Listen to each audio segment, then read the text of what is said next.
Bonjour à tous, bienvenue dans la vidéo d'aujourd'hui. Aujourd'hui, nous allons découvrir l'univers fascinant et dramatique de Carla Bruni, une femme aux multiples facettes, de top modèle sublime à chanteuse émotive, en passant par première dame de France.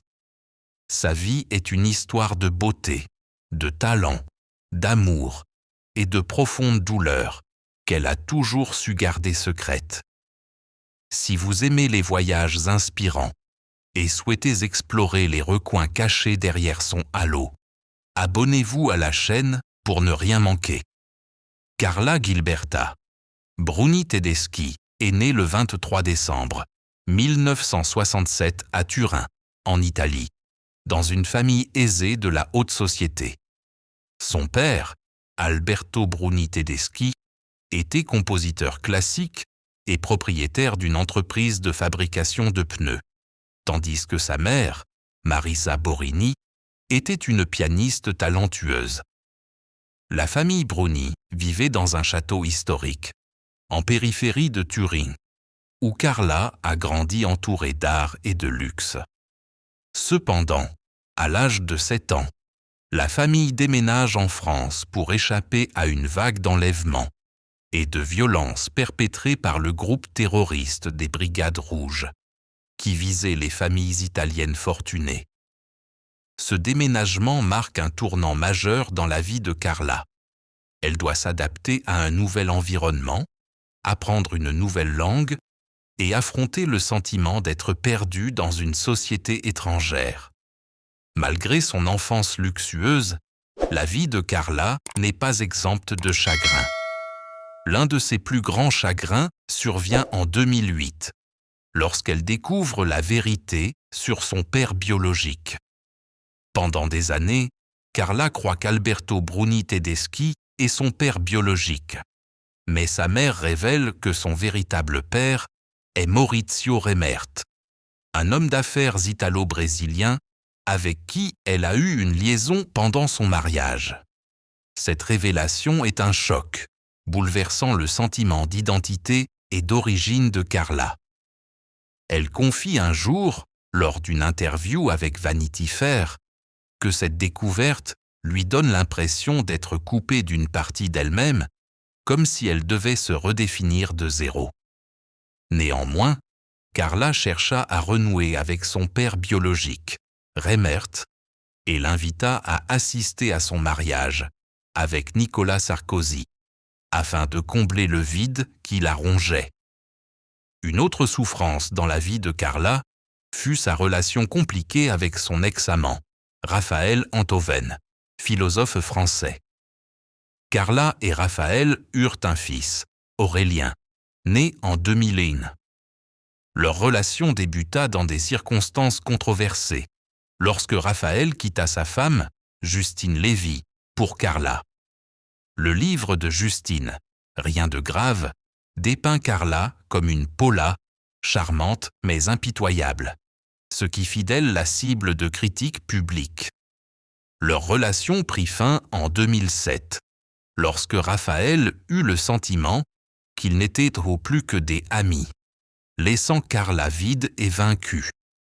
Elle a confié que cette rupture l'avait amenée à s'interroger sur sa capacité à entretenir une relation durable, d'autant plus qu'elle avait déclaré un jour que la fidélité l'ennuyait.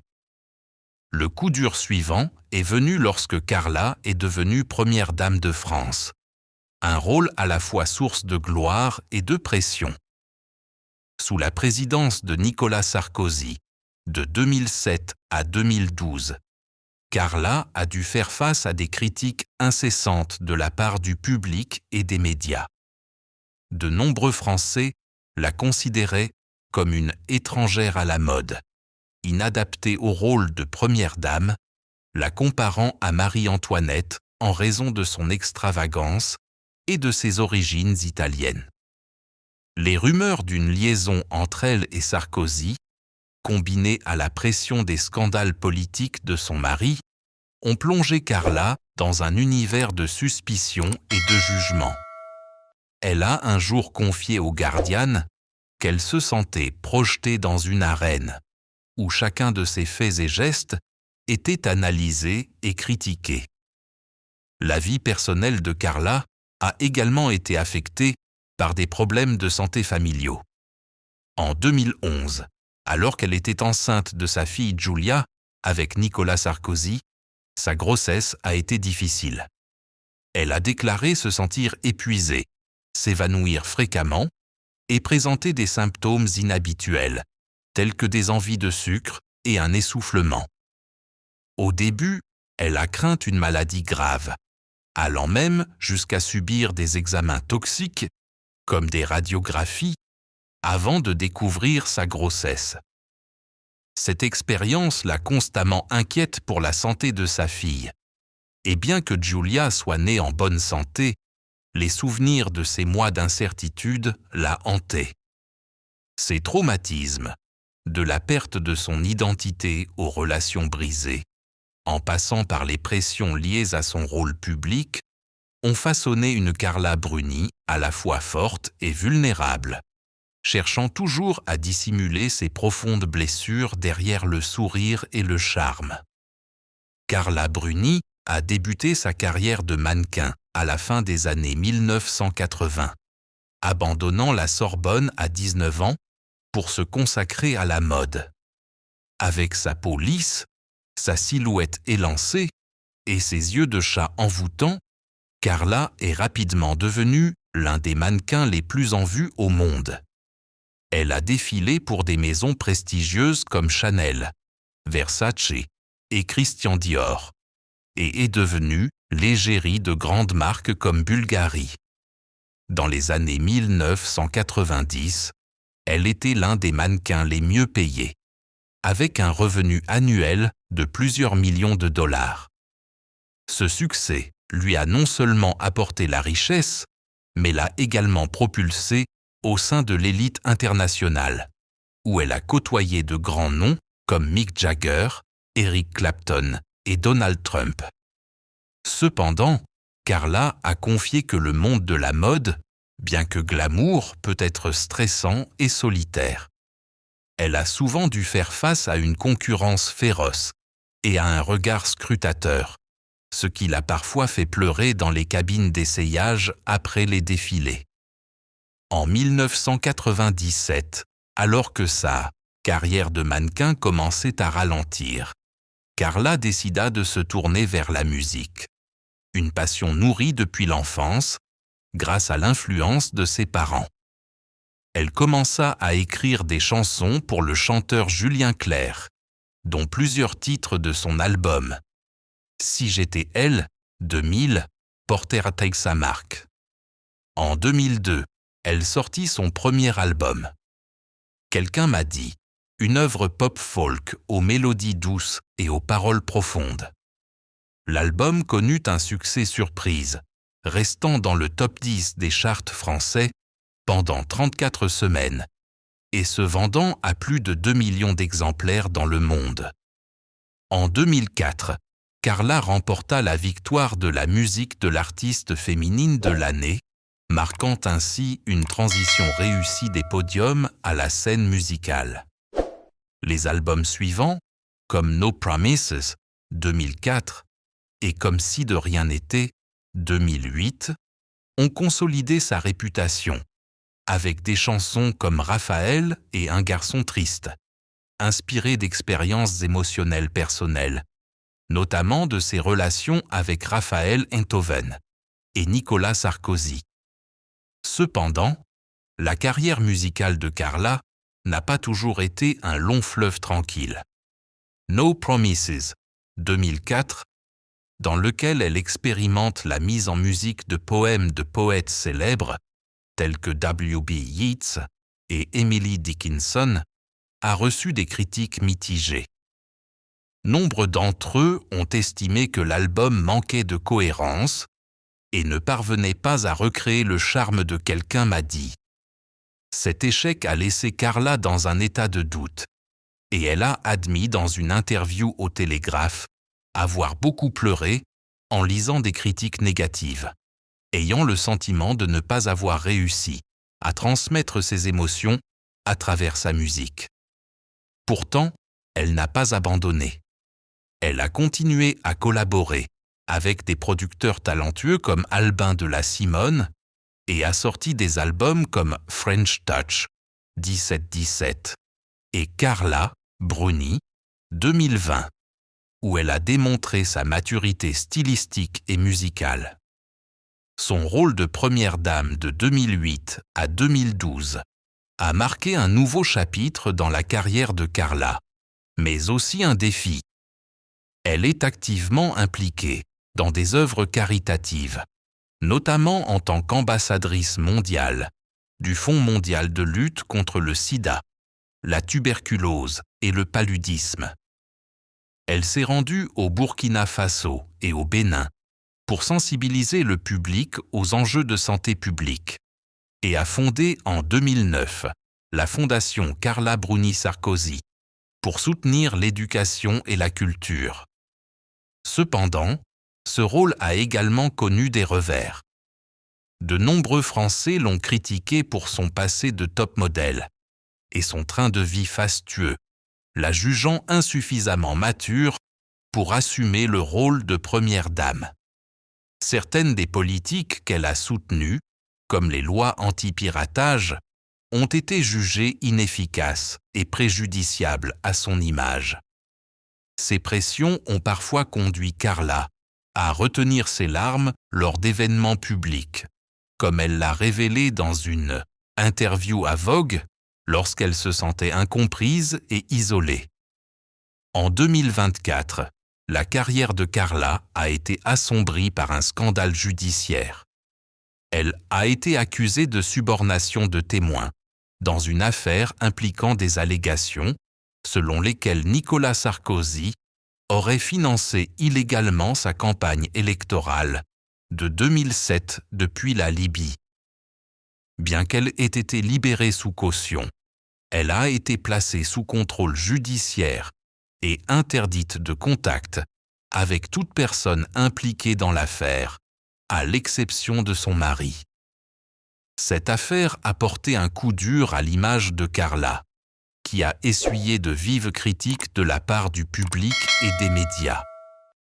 Elle a déclaré dans une déclaration par l'intermédiaire de son avocat qu'elle se sentait traitée injustement et que les longues nuits passées avec son équipe juridique à préparer l'affaire l'avaient laissée en larmes à plusieurs reprises, sous le coup du stress et de l'impuissance.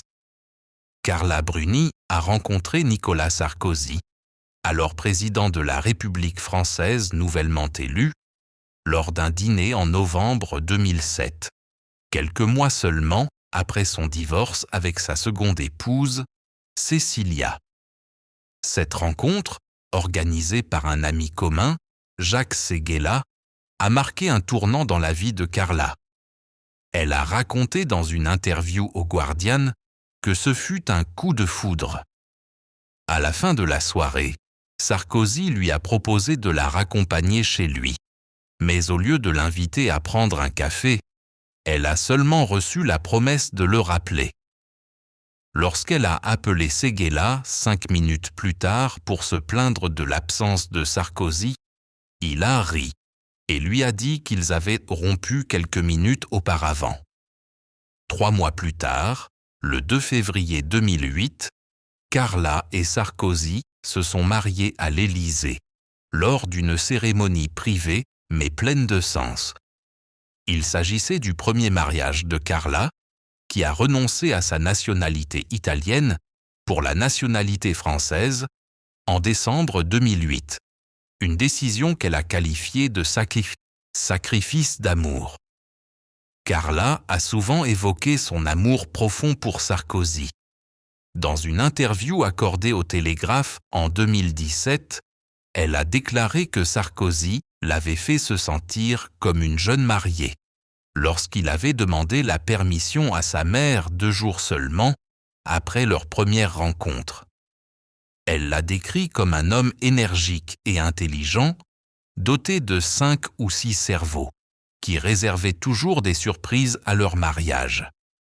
Elle a également écrit plusieurs chansons sur Sarkozy, comme « Un garçon triste » extraite de son album Little French Songs, 2013, dans laquelle elle le dépeint comme un homme ambitieux et profondément blessé émotionnellement.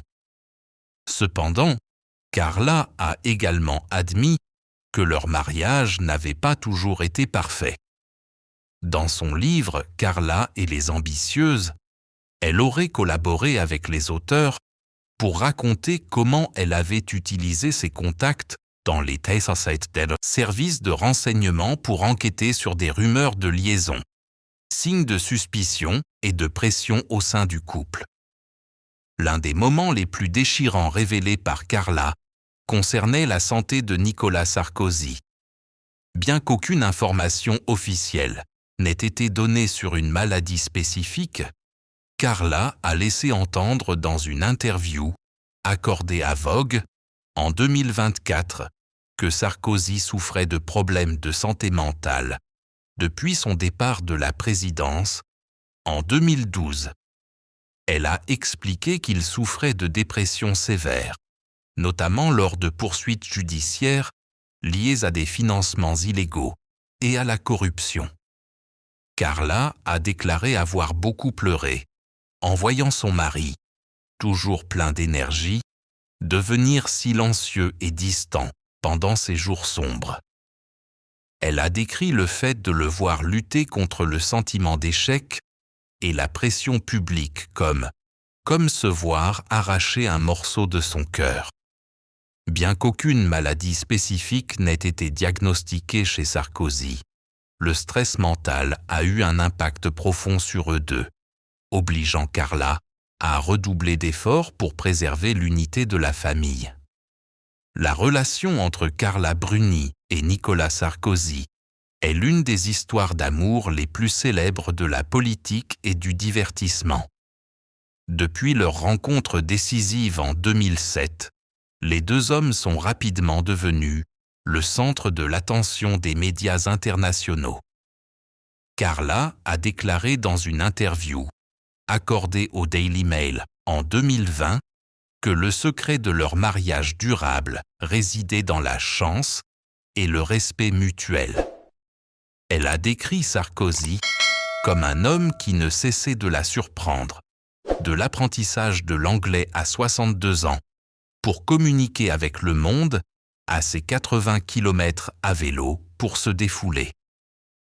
Dans son livre La France pour la vie, 2016, Sarkozy a également exprimé son admiration pour Carla, la qualifiant de peintre de feu sacré, qui l'a aidé à surmonter les difficultés de la vie. Il a écrit qu'après 2 mariages ratés, il pensait ne jamais trouver le véritable bonheur avant de rencontrer Carla. Cependant, derrière les déclarations d'amour publiques, leur mariage avait ses côtés sombres. L'un des plus gros problèmes était la rumeur d'infidélité, évoquée dans le livre Carla et les ambitieuses. Le livre affirmait que Carla avait utilisé ses relations dans le secteur du renseignement pour enquêter sur les rumeurs de liaison. Bien que Carla ait nié toute coopération avec les auteurs, ces rumeurs ont ébranlé leur confiance. En 2013, elle confiait au Guardian qu'elle était blessée par l'idée répandue qu'elle quitterait Sarkozy après sa chute, d'autant plus qu'elle avait déclaré auparavant que la loyauté l'ennuyait. Carla insistait sur le fait qu'elle avait changé et que son amour pour Sarkozy l'avait aidé à surmonter les tentations de son ancien mode de vie libre.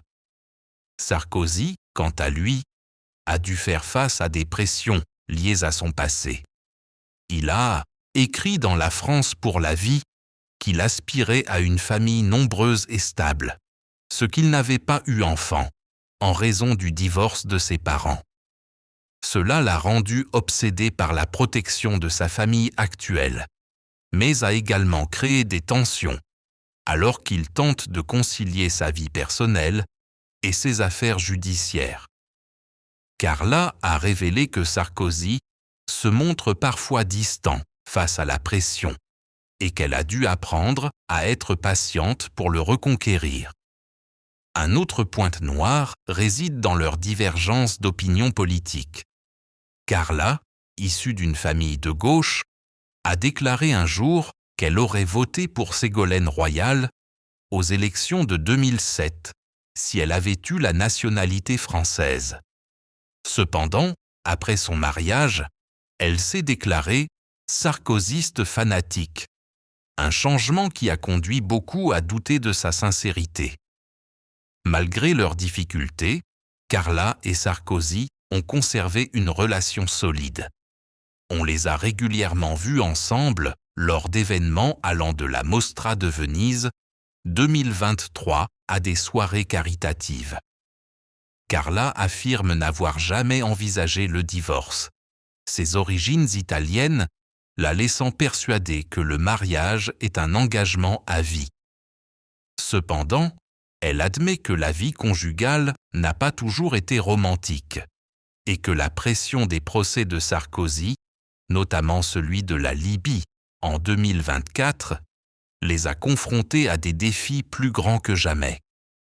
Carla Bruni est l'une des femmes les plus riches du monde artistique et politique français, avec une fortune estimée à plusieurs dizaines de millions d'euros. L'essentiel de sa fortune provient de ses carrières de mannequin et de chanteuse, ainsi que d'investissements judicieux et de l'héritage familial.